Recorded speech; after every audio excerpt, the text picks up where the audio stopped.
We're talking about a seemingly normal company apartment, flat number 18. Our goal here is to map out this terrifying sequence of events, dig into the wildly different psychological realities of the couple involved, and ultimately figure out the dark history that kicked off this whole nightmare. So dim the lights and let's get into it. So, our story kicks off with a massive, literally unmissable red flag. Imagine you've just driven 5 grueling hours to your new home. You're exhausted.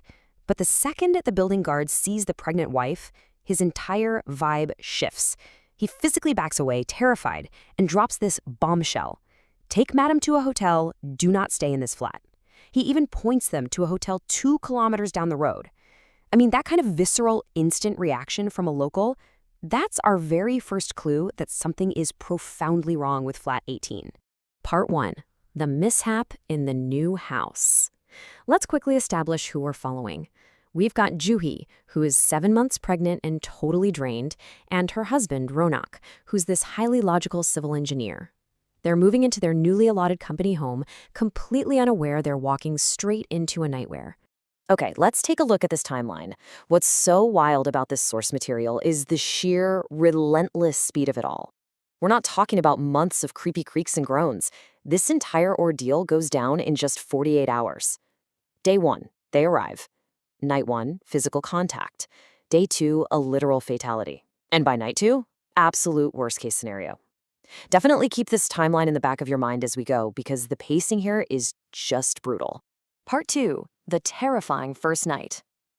So, right on that first evening, the darkness is already closing in. While Ronak and Juhi are checking out their empty new flat, up on the 3rd floor, the lights of flat 18 start flickering.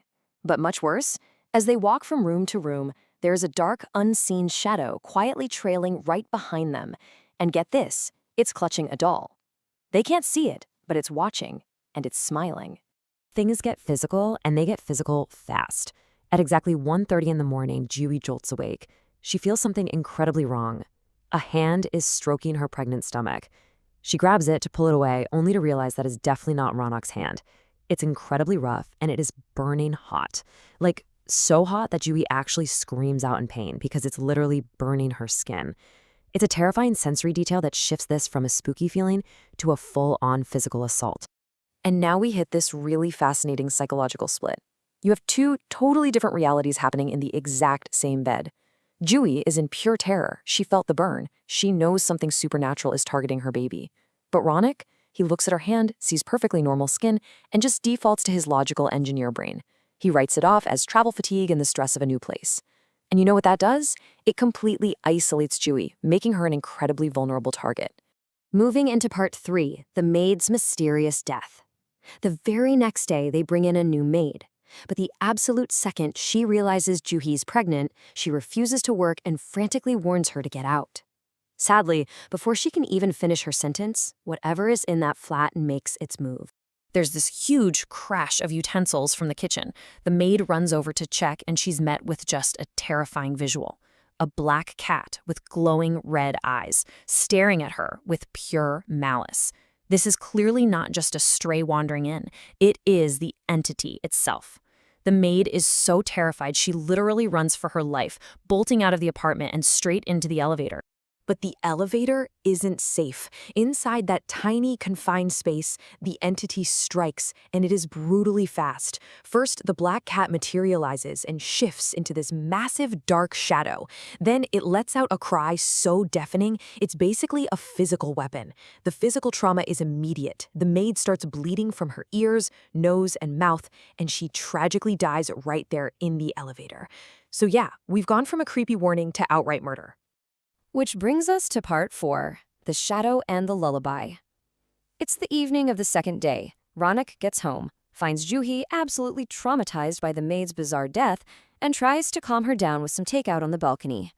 He is completely oblivious to the fact that the entity is gearing up for its ultimate attack right inside their living space. As they're sitting there, the sound drifts through the air, a lullaby. It echoes through the flat. You are my moon, you are my sun. You are the star of my eyes. I live only by looking at you. You are the support of this broken heart. It's this sweet, gentle song, but it is completely twisted into something sinister because of who or what is singing it. And once again, this perfectly illustrates the terrifying isolation we talked about earlier. Juhi hears this ghostly lullaby loud and clear, and her unborn baby starts kicking violently, like it's reacting to a threat. But Ronak? Complete silence. He feels the baby, and it's perfectly still for him. He actually dismisses her panic again, basically telling her she's been watching way too many spooky web series. Well, Ronak's logic is about to completely shatter.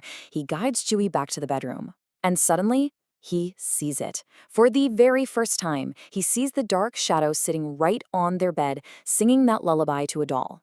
The shadow looks up, smiles directly at Ronak, looks at Juhi's stomach, and says, "This child is mine. I will take it." And then the climax just hits like a freight train. The entity touches Juhi's stomach, causing blinding pain. Ronak tries to get them out, but the door slams shut. Then that demonic black cat appears out of nowhere, leaps onto Ronak, and violently scratches his face, basically blinding him with his own blood. Ronak is screaming, begging to know what they did to deserve this, as the shadow rises into the air. But guys, it's not holding the doll anymore. It is holding a dead infant. Juhi screams and faints, having just suffered a supernatural miscarriage. The entity quite literally swapped the doll for their child. It is just a devastating, gut-wrenching end to their time in that flat. But, looking at this analytically, we really need to pause and open the mystery box. What in the world actually caused this? Why flat 18? Why target a pregnant woman so specifically? What kind of trauma gives birth to an entity this incredibly malicious?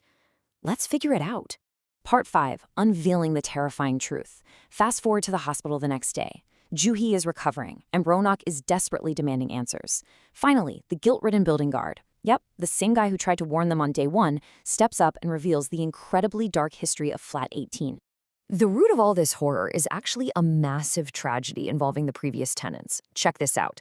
The wife who used to live there was infertile. Her mental health really took a hit, and she started carrying a doll around, singing to it, treating it like a real baby.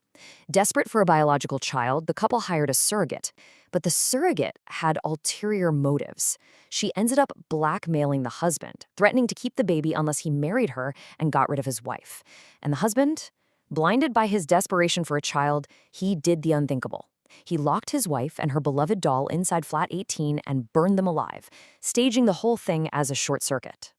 So here is the absolute crucial takeaway. This wasn't just random evil. The entity haunting Flat 18 was the betrayed, murdered wife. She had lingered there for years with her charred doll. But when Juhi showed up, 7 months pregnant, it was a massive psychological trigger. To this vengeful, twisted spirit, pregnant Juhi looked exactly like the surrogate who stole her husband, her future, and her life. The spirit wasn't just maliciously stealing a baby. In its own distorted reality, it was taking back exactly what was stolen from it. It's a deeply somber note to end our analysis on. Ronak moves Juhi far, far away from the city so they can try to heal, but the source material leaves us with this one super chilling detail. Locals say that late at night, if you listen closely, you can still hear that sweet, haunting lullaby echoing from the 3rd floor. The spirit never left. It kind of makes you want to look around your own home, doesn't it? Which brings us to one final, are you absolutely sure you aren't living in a flat number 18? Thanks for joining me on this deep dive. Stay curious and definitely stay safe.